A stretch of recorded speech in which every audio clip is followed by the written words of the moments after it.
gentlemen, we all know why we're here. We're excited to see this, and we're going to get moving. All right.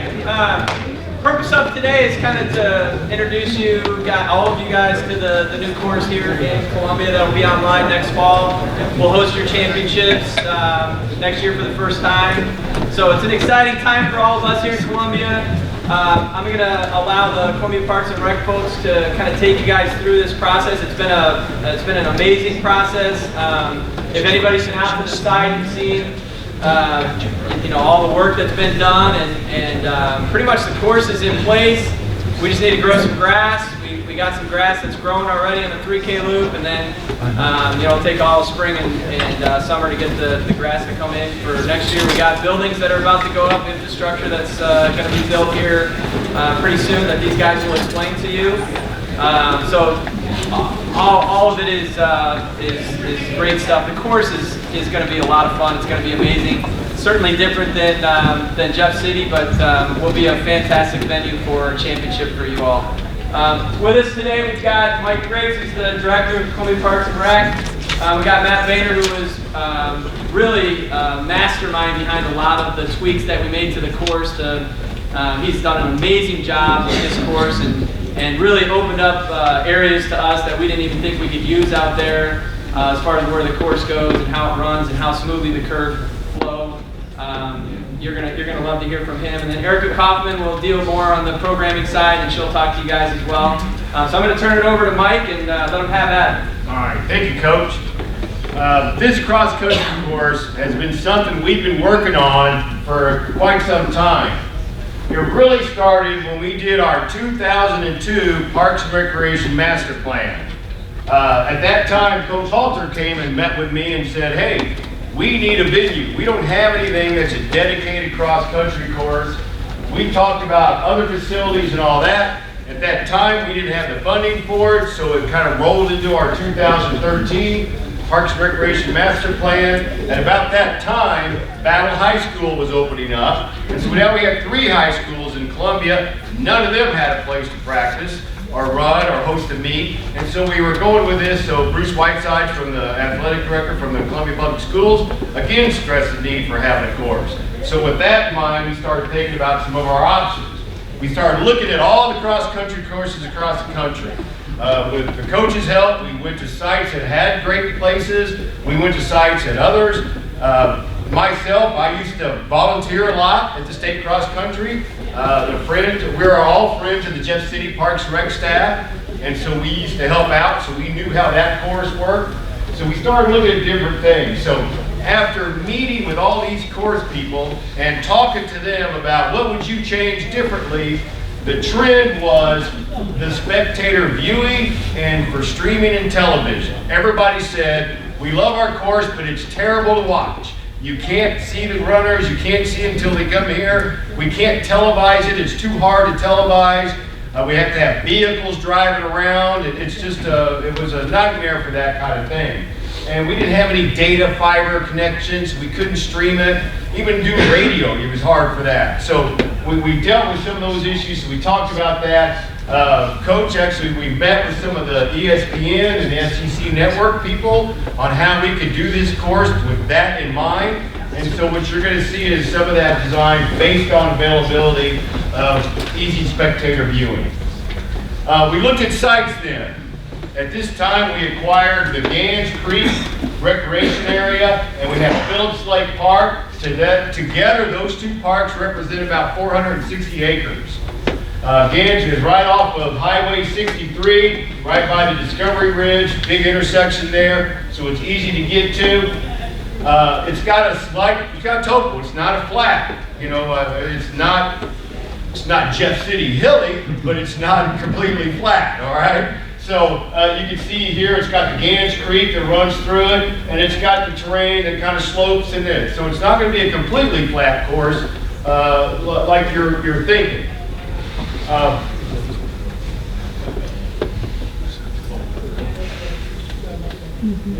All right. So here's how the course will lay out. And I'll let Matt kind of talk through the specifics of it. But together with our Matt's a senior park planner with our department, with our coaches, and with the high school coaches, and even the NAIA coaches, we all went out there and looked at the site and kind of worked it out. Some of the areas we had to avoid was down here around the creek because it floods. So we couldn't run down a race in that area because if it would have a heavy set of rain, that would flood for several days. So we'd have to adjust the course. So we kind of had to avoid all this area down here. So we ended up with a 2K and a 3K loop. We have this long section here for a starting line. We got some more specifics on this later on that Matt will talk about.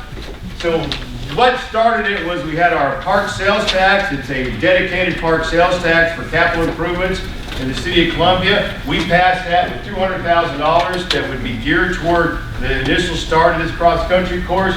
And what that does is allow us to do all the site course grading, put in all the irrigation, add in the parking lot, do the viewing berms, create the road in a roundabout way, all the ADA walkways, over 2,500 linear feet of fencing on the course markers on the site, and all the electrical infrastructure. We're going to have 3,000 feet of conduit throughout the course. We're going to have wires set up. We're going to have it all set up. We want to have a plug-and-play cross-country course so anybody hosting a meet can bring their timing system in, set up in our timing tower, and then do it, and then plug in and go. This is how our finish line will look. As you come down the finish line, our finish line here, we have a timing tower that will span the finish line. We have a runner's pavilion that will be off limits to everyone but the runners and the medical staff. We have a media building over here, and this is kind of the roundabout and all that. So this is kind of what the initial infrastructure is. The good thing about that, and I kind of got some pictures here, we had a meeting with MU. They are funding all these buildings and infrastructure. So while we're paying for the course, they're providing the funding through their donor program for all these facilities. So we're going to have this race headquarters where all the media and people will be able to stay in. The runner's pavilion, you'll come running in, and then you'll be able to have that. We can set up banners, protect it, so that way that runner can have a chance to come in and decompress after the race without everybody running up to them and all that. And of course the timing tower. As you finish the race, you'll cross underneath this. The people managing the race can sit up here and watch down and have a visual of everybody as they cross the finish line as well. And so that'll be it. We'll have additional storage for the mission people to have event stuff that they need to keep under there. We have the finish line structure that'll be built. Then the future plans are to have a championship plaza where we have the big setup for all the award ceremonies and all that. That'll be part of this course down the road. At this time, this is not funded, but these guys are doing a great job in fundraising, as well as so is Erica and her staff on coming up ways that we can eventually do that, as well as adding some grandstands. At this time, I'd like to turn it over to Matt Boehner, our senior parks planner, to talk a little bit about where he is and what's been going on, and you can see some actual site images of the course. There you are, Matt. Thank you, Mike. So as Mike mentioned, this project has kind of come pretty fast in the past year. City Council approved the project in August, about mid-August of this year. And we started right away with a lot of the mass grading of the course project. Something that we looked at was maintaining the 30-foot running width throughout the whole course and a consistent grade across that whole 30-foot wide. So you're not going to have different grades within the width of the course as you run. So all the athletes will have that kind of same grade, cross-slope grade, and up and down grade as they go through the course. See here, this is our start-finish area for some of the graphics that Mike showed. Off the roundabout, athlete pavilion will be here next to a team tent area. It will be off limits to the general public and just athletes and coaches and event staff. This is the large spectator berm that we've constructed and pushed a lot of the dirt out from the original berm that you may have seen when we had the public meeting back in July.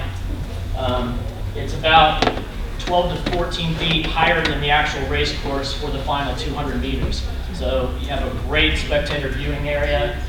We estimate we can get 4,000 to 5,000 people along this spectator area without having to actually cross the spectators don't have to actually interact with the course or cross any part of the course. And from the top of that berm, you can see probably of the 2K route, you can see almost 80% of the race without having to move. And so the runners will start in this area here. They run about 400 meters downhill slope of about 2 to 3%, and then they climb a 3 to 4% on the last 100 meters to the very first turn, which we're kind of labeling right now as the Blue Heron turn, because that gets closer to Gans Creek. Off that corner, it has about a 100-foot overlook of the Gans Creek Valley. As they make that turn coming back around, they come back around this large pond, and right in this area, in the small valley here, is the break where they will break off, where the 2K comes through the woods. The 3K breaks off and goes up on this hill here, which is kind of a prairie area. A lot of what we're going to try to do is create some natural areas, a lot of native grasses and wildflower areas around the course, and tall grass buffers that we've seen in some dedicated courses that you've seen the NCAA courses that are being built. So you can see it as it goes around. The consistent cross slope is about 2%. We do have some 4% cross slopes on some of the bank turns, especially on the prairie sweep as they go up and down through here. So there's really good opportunities for athletes to make moves and not just have the inside line. So there's going to be this real consistent pathway to get through the course. So this is the 400 to 600 meters as the course, the starting chute narrows down to the first turn. This coming around the first turn, great photography vantage point. See that consistent grade going all the way across. This is the course as it goes around the pond. There'll be opportunities for spectators that do want to run out across the course. There will be crossing points for spectators to get across the course at different areas, but we still anticipate a lot of spectators being able to stay in the larger spectator berm area. The forest stretch that goes through as the 2K starts to come back up to join the final 400 meters. This is kind of what we're calling the prairie sweep. The runners come up, split up the 3K here. Is an uphill, downhill, around this loop, downhill, back up, back down, and then along back uphill. There'll be a checkpoint here that'll have electric and fiber to those locations. And you can kind of see our irrigation trenching already in. The course will be irrigated for a lot of summer runs and different types of events throughout the year, as well as making sure we have a really good turf for the state championships in November. So this is kind of final turn that comes around to the soccer fields. This is where you start getting a lot of that spectator berm viewing area. And from the spectator berm up here, it is ADA accessible to the top of the berm, and we'll have little pullouts for accessibility on top of the berm to be able to see. So at this location, you're about 12 feet above the actual race course down below. And from that vantage point, you can see almost the last 300 meters without moving. And so from this whole area here will be open to all spectators. And that's where the 2K and 3K courses merge. We have future grandstands that will build into the berm and come out to the actual finish line. That's currently unfunded as well. Here's a good vantage point of the spectator berm as you're running into the final, to the finish line. It's about a 2% grade going back up that same starting slope to the finish line. What's the grade of the berm? The grade of the berm is about 4-to-1 slope.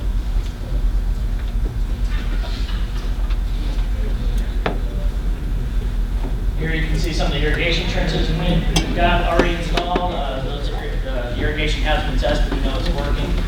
This is on the back side of the pre-K area. And a lot of the grass is now coming in from that before we start getting a lot of the snow. So this is looking pretty good. See some of the work from our crews. We've been working really hard on a lot of this. the upcoming program. You're welcome. Thank you for having us. We're really excited. This is kind of a new way for us as a department to generate revenue for our community, support our local institutions, Mizzou. We'll also be working with Columbia College, CPS schools, and all that to host events. We also have a youth Blue Thunder track cross-country course. Our community also has middle school cross-country, so we'll be working with those schools as well to deal with all the issues there. But we're really most excited about working with Misha and being a part of that. So we host a large number of events. I think a lot of people wonder, what are your experiences? What kind of staff do you have to the table? We have staff with 20 plus years of experience in event planning. We will be relying heavily on our other partners, working very closely with Misha to meet their expectations, working very closely with the coaches at Mizzou to make sure we're doing what they need to do, and addressing your issues as you bring them forward to us. We're going to rely on our coaches here. I know Hickman's right here in front of me. I know we can call those guys up and say, here's some of our issues. How do you help us deal with it? We're open to that. We know that that's what we're going to do. But one of our largest events that we host on this property is our junior mud run. We have over 1,200 kids that participate in that event. So this property has been able to handle all of that event, plus parking and those kind of issues. Reminder, kids bring more than one adult. So it's usually 1,200 kids plus the 4 adults that comes with each kid. So we realize that this property can handle those things. So here's kind of just really just a really quick layout. We're very lucky in this property that, like Matt talked about, we have one dedicated soccer field that we will be using as tent area. So in that area, you will be able to, see if I can get the pointer to get it. Right in this area, we'll be able to set up all the tents for all of the teams in that area. And that's the great thing, is that will also be able for you as coaches. I know parents, I had a runner, you want to get in their business, this will hopefully help maybe control some of that, give you a designated area to have those conversations. Also, with the setup that we'll be able to do, you could do some great warm-up just right in this area. In addition, I think is another great feature, is these 4 fields here. We will be able to do a lot of our, what we would call an event village, those t-shirt pickups. But right now, we're going to do all of our award ceremony in that area. So that's how we're working with Misha to kind of determine those details. But all these 4 fields will allow you to do some great warming up as well. We're hoping not to have the runners on the course while the races are going on. That's some discussions we're beginning to have, because we feel like we have ample space for some of those things to happen. So these are our first 5 dedicated. We have 2 home meets we'll be working with Mizzou on at the beginning of next year. So we'll have some meets under our belt before we open. And we are working to do a pre-event. I know a lot of people want to get on there. I know there was 60 teams that participated in a pre-event in Jeff City. We're going to do that as well. So we're going to begin the first year of those discussions. So there is ample off-site parking. We will be working closely with Father Tolton. We will also be working with, as Mike indicated, we have Phillips Lake Park that has adequate parking, grass, and paved parking across the street. We have 2 businesses that are located just on the east side of 63, 2 laboratories that have agreed to allow us. They have over 400 plus parking spots. We will be building a field house that's just adjacent to Nifong Park and across from Phillips Lake on the northern end. That will have over 500 parking spots available. And the Odals have a bunch of paved parking that's adjacent to the Aria apartments and all the hotels and their businesses that are later. So within a 2-mile period distance, I think we have close to 1,700 plus parking spots. So we will feel like we will have handled some of that. One thing that we are working to do is creating a roundabout here, so a lot of our shuttle areas, to try and control some of it. We will have some very dedicated on-site ADA parking, which I think is real important to some of our spectators. And we'll also be able to control some of our team parking and media parking, as well as in conjunction with Father Tolton. So we're working on all those details. We've been lucky to have Misha staff in our community, so we've already met 3 times, and we're going to meet regularly to make sure we put on a quality event. We're really excited as a community.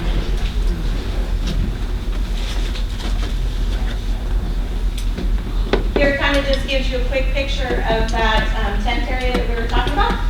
This is the one thing that's important is this is, will kind of serve as a restricted area. So coaches and runners can come into this area. This will be, I know some questions a little bit is because the course is looping around the start line. We will also have this dedicated area that will be that race staging area. So we'll be working with Misha and the marshals to control that as we stage the next race. We'll have plenty of time to let that race go through and then bring them up to the line. So this will be a very restricted area. We'll be managing and controlling it that way. So we are lucky we have over 40 boxes, starting lines here. So we realize that our course kind of comes through here. We will manage that. We will make sure we're doing what we need to do to make sure that turf is adequate to maintain a safe environment for those runners as we, eventually that area is going to get a little bit more wear and tear. But we're prepared to deal with that and make accommodations as necessary. So starting blocks are even. Everybody comes out of the same no advantage from that perspective. So here's just another picture of how the finish line will come in and how we will allow spectators in these areas. Really kind of from this point of the roundabout will be where our control points are, where we'll start managing some of our feed coming in and things from that area. Okay.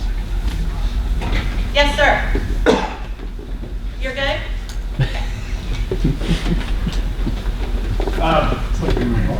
The course will be maintained by our Parks and Recreation, Athletic, and Golf Course staff.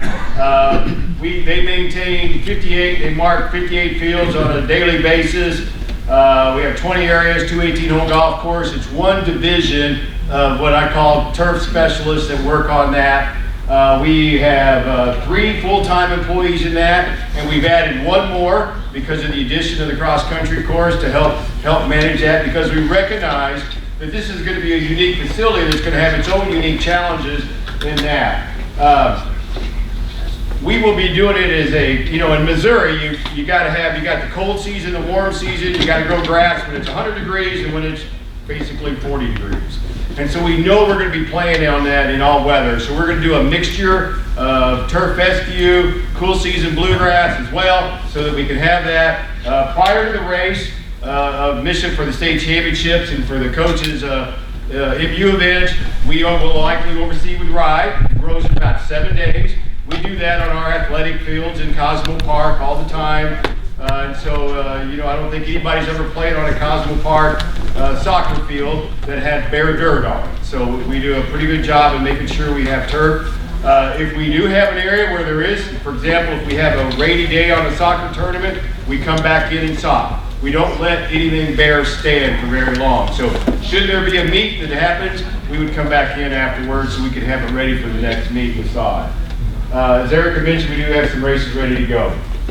We are really committed to making this a premier cross-country course. We want that to be an attraction to mid-Missouri.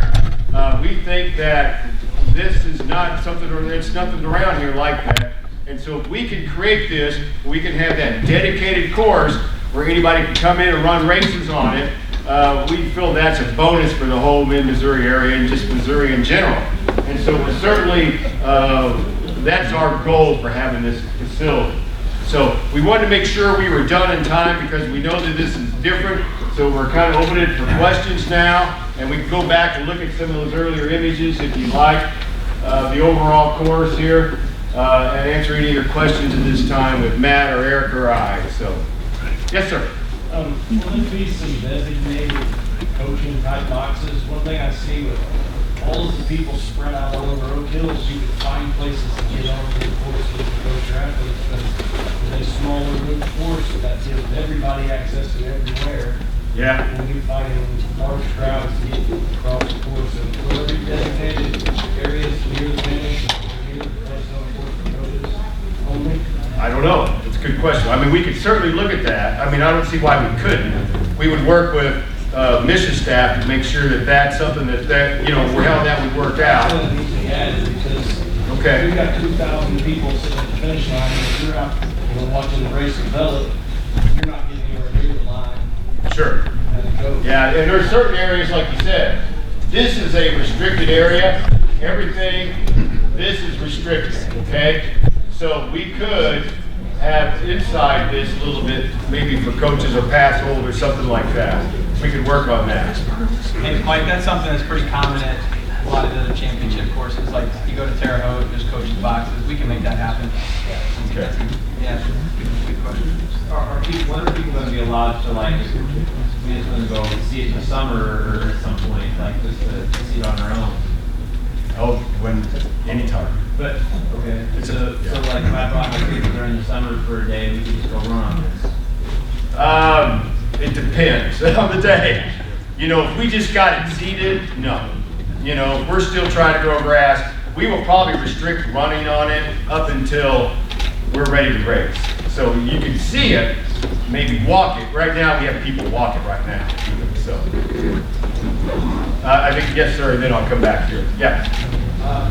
So I have 2 questions. One of them, I made a question out on, I'm sorry, I misheard, but is the 2K loop first or the 3K loop first? 2K. 2K first, okay. And the second one is on the starting line, or loops back to the start line, how are you regulating to make sure the runners enter back into the middle of the starting line versus cutting that corner? It'll be a painted line and then just kind of typical ribbons probably held up. The first part of it, as it comes off the actual course, it starts at about 100 meters to the finish line, so it's the same distance. From when they break off to the finish line, it's the same distance to the center.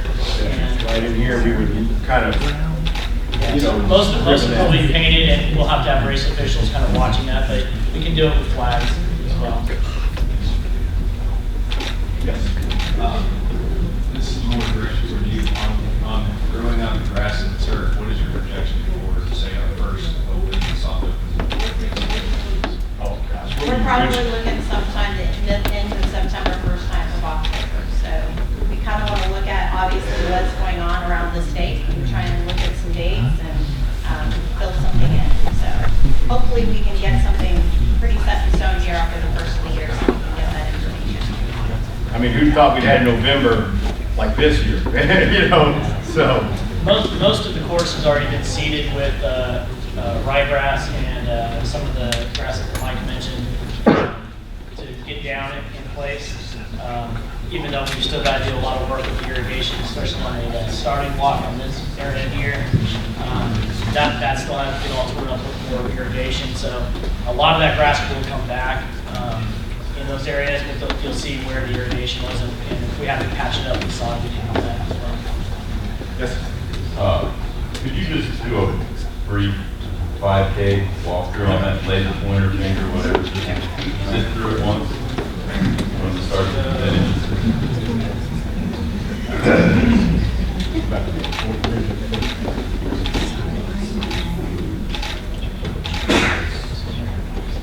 All right, so the runners start, approximately we have 40 starting blocks, 2 meters by 6 meters. So there's more starting blocks to get more teams racing. That's all on the exact same level playing field. So if they're on the west side to the east side, they're at the same elevation. There's no steep drop climbs or anything like that. And it's a consistent cross slope of about 2% down to the 400-meter mark here. And we don't narrow to the 30-foot wide until about 600 meters into the race. That's when it gets down to the minimum width of the course of 30 feet, so which meets the NCAA regulations of includes 400 meters for the first turn. And we are our first turn starts at just under 500 meters. So we'll start here, run through here, up to the first turn, around. You come back to the pond. So from a spectator standpoint, runners will kind of disappear from view right back in here, but you'll see them come back and disappear about 300 meters here. The first checkpoint will be right here, and depending on the timing company, there'll be numbers that face the spectator so they can see those types of numbers coming through. They drop down. This is the split from the 2K and 3K. So the 2K then comes back through this area into the woods, rejoins the course back here, right in the spectator area, and then back around. They look back right before the 100 meters of the finish line, back through, slit here, go back up the hill, and they're in the prairie area, and then they come back to the spectator area and the soccer fields at this location. So as I mentioned before, the 2K is probably about 80% visible from the spectator berm. The 3K is probably about 50–60% visible from that one location. A lot of the spectators can move laterally along this location, right through here very easily to see a lot of the whole entire 5K loop. We do have spectator crossings that we're going to allow for. We've requested for that with coaches and spectators to get out on the course and have access to the areas. So the coaches will have a little bit more access to some of the shortcuts.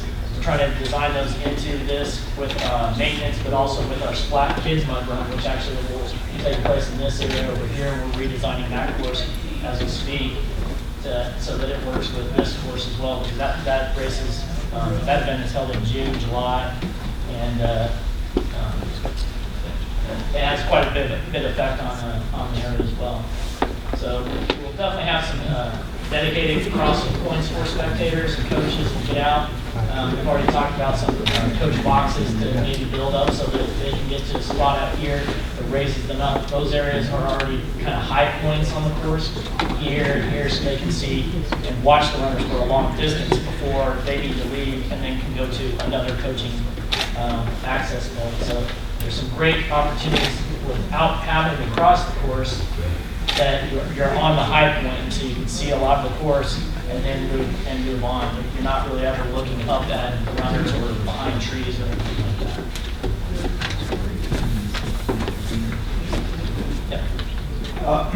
How about district and sectional races? Would that be allowed in the schools? Yes. We would work with our local high schools to bid on that, to how that works. So.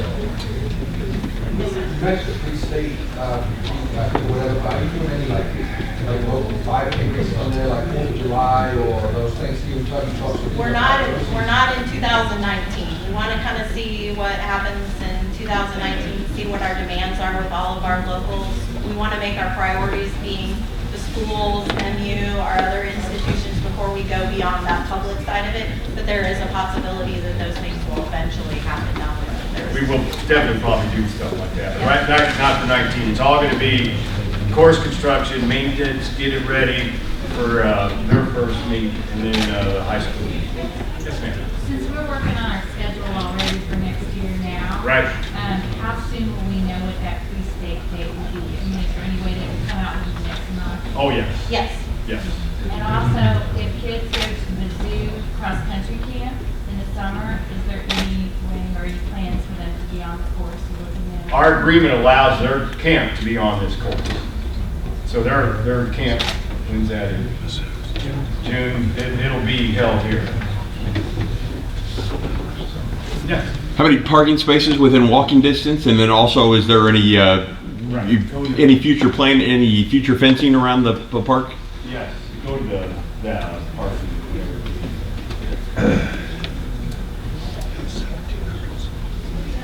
Everything is, keep going. It just takes forever. Slow on that. Bad interference, Wi-Fi.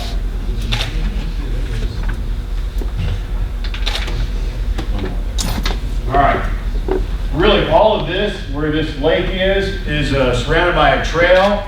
That trail connects to all those areas up there, all that parking, all that, so that the Odals development. There's more development going on. It's going to be right in this area here, and you'll be able to have a trail connection to the lake.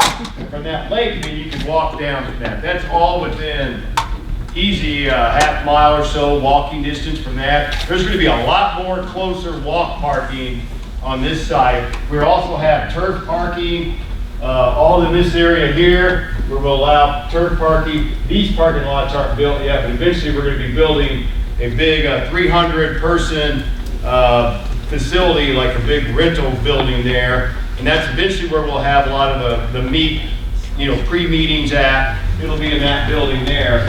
And again, that will be all connected by a trail that will get down to here where we can cross over to that area.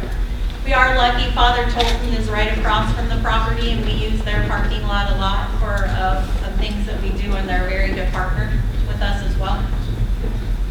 And then fencing, any planned future fencing around the? Yes, there will be fencing. You want to go ahead and talk about the fencing, ma'am? I believe that eventually there'll be fencing along Gans Road.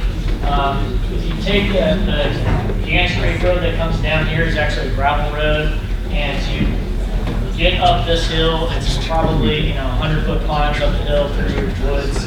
It's not going to be a popular place for people trying to cut corners, and there won't be any parking. There's no parking along this road on the side. It's like a one-lane. This is all private property, wooded area. If it ever comes around to being developed, it'll be something we'll work into the agreements to how that has access. Rockbridge State Park is actually this corner, and so that'll remain completely undeveloped. Some of the trails at Rockbridge actually come real close to the course here, but the nearest parking lot is the Wagon Wheel Trailhead and Shooting Star Trailhead over here. And that's a good mile walk on pretty rough terrain. The shuttle drop-off will be here. We'll have shuttles from all parking sites. The shuttle drop-off will be there. Follow a concrete walkway, and that's where that's where all the control points will be. Yes, sir. Some of your coaches are also drivers. Right. And so where are we looking at? I've heard car and van parking, I haven't heard bus parking. Yeah. So what are we talking time-wise, dropping kids off and getting back to everything? Most likely, we're going to be parking all the buses at Father Tolton. Right across the street. Right across the street. So you want to show Yeah. them how We know it's that done. all coaches are drivers in most cases. The buses will actually come in the main drive to park, and the driveway is wide enough for the buses to park on one side, still have the cars come in on the other side, adjacent, and they'll drop off. We can stage about 8 to 10 buses and unload, and then they can go through the roundabout, go back out, and then go park across the pool right there. Yes.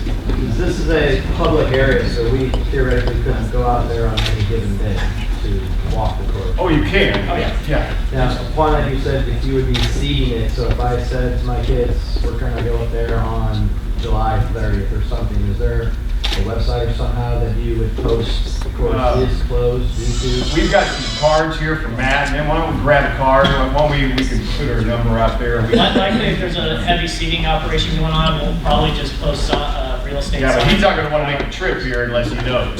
2 hour, 2.5 hour trip. Yeah. Yeah, so we can certainly make that. I think that's right. You can go ahead and post on our website. The course is closed for use, but we'll make sure that we can do that. That's the easiest way for us to do it.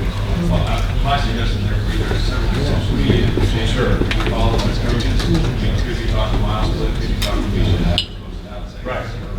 we're Okay. Yeah. Would one of you that I just gave a card to send me some of those sites, some of those sites that you would recommend? And Yes, ma'am. we can work through them? I heard mention of lodging for the weekends upstate and coinciding with football games and stuff. Lodging going to be an issue? We work very, very closely with our CBB to put in our proposal for that. We recently just built a Drury Inn that's over 350 beds. Right now, we are not selling out on football weekends, so we do not see that to be an issue. So we will be working closely with them to get out all of that hotel information as well, working with Mission to make that information available. And last year, the only weekend that sold out was homecoming. Yes, sir. So just kind of piggyback off his question, will there be like an information central for this venue that has like events scheduled Right. so you would know like? We'll have a web page set up. This will have its own website, a web page on our Parks and Rec web page that will talk. It'll have all the facts about the course. It'll have this presentation. We'll put that up here as we get back to the office today. We'll have all this up there so we can have this ready. And that's where this will be it. So when people Google cross-country course in Columbia, we want them to come to this page. Okay?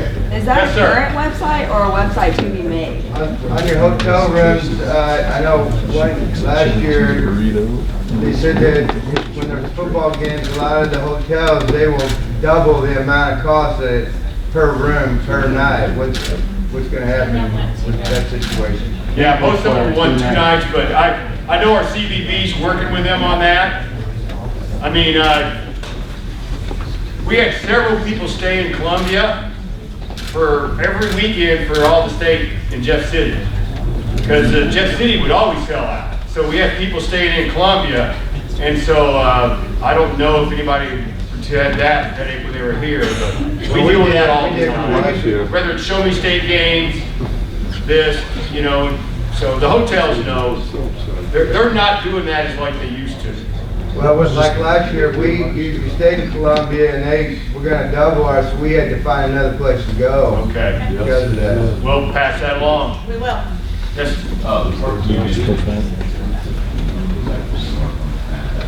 Yeah. On the state event, will that part of the street, or will that be paid? At this point, we are not going to charge for parking. Parking will be free. Does that include the business activity? Yes, we will be, Mr. Ogle is a very, very good partner of ours, and he's very supportive of events that we have we have a park, Nipon Park adjacent to his property. He lets us park when we have, 10,000 people in that weekend that comes to that event. So we work very well together. Its main businesses are mainly there Monday through Friday, 8 to 5 kind of deal. So right now, we are not planning to charge for any of our parking. CPS has agreed to work with us to help us out with shuttles from our school buses and things like that. So there will be the traditional cost that you have to pay to get in, as Misha always charges, but not a parking fee. Coach Bird said next year the zoo's at Georgia, so don't ever worry about hotel rooms next year, all right? I got you covered. Yeah. All right. That's. When does the zoo plan on, I mean, is their meeting just going to be a college meet, or is it going to be a college high school meeting? Well, our meets will be strictly college. We'll have an early season meet and a regular season meet that'll serve as the pre-national meet in the years that we hope to get the NCAA championship. So you're going to be trying to get national? Yes, sir. So the meet that Eric is talking about will be the high school invitation. That'll be in October, I'm assuming, or? Sometime late September, October. I want to throw a few dates around with some of our local people to help me narrow down some dates, but hopefully we'll get that out really soon. It's going to take our high school guys to help us make it happen as well. That would be next year? Yes, Yeah. 2019, we hope to have a free event. Yes, ma'am. You mentioned no race course in Roma, or I don't know if you meant not even walking the course, you're going to do about schools that come in. No, I mean when races are happening. We would like to keep, during that time period when have the a races lot are of going, space. we would rather For than, warm-ups. those are the things we're talking about. Well, it will be available on Friday all day, and it will be, that'll be something I'll work with Craig and Don to talk about how we handle that. But that's kind of our hope is that we wouldn't. How many do you think?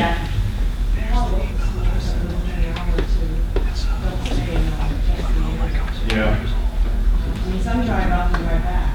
Right. I know, but I'm just thinking other times of the year to walk the course would be beneficial than that day. I would think you'd want to you'd want them to get on it before the day of the event. Because I think it'd be harder to walk the course the day of the event. Okay, good question. Yes? When you keep referring to getting the information out on the website, is that a website that's already up or a website that's going to be made? It will be a web page on our Columbia Parks and Recreation website. Yeah, Craig, we could work with Mission too. As soon as they have it up, we'll go ahead and link it on our website as well, if that helps everybody. Yeah, we'll have it linked in different areas. So, It'll be on your and then track. again, we get some more of your coaches' sites, areas. We'll get with that too. All right, it's almost noon, so we're only staying between you and lunch.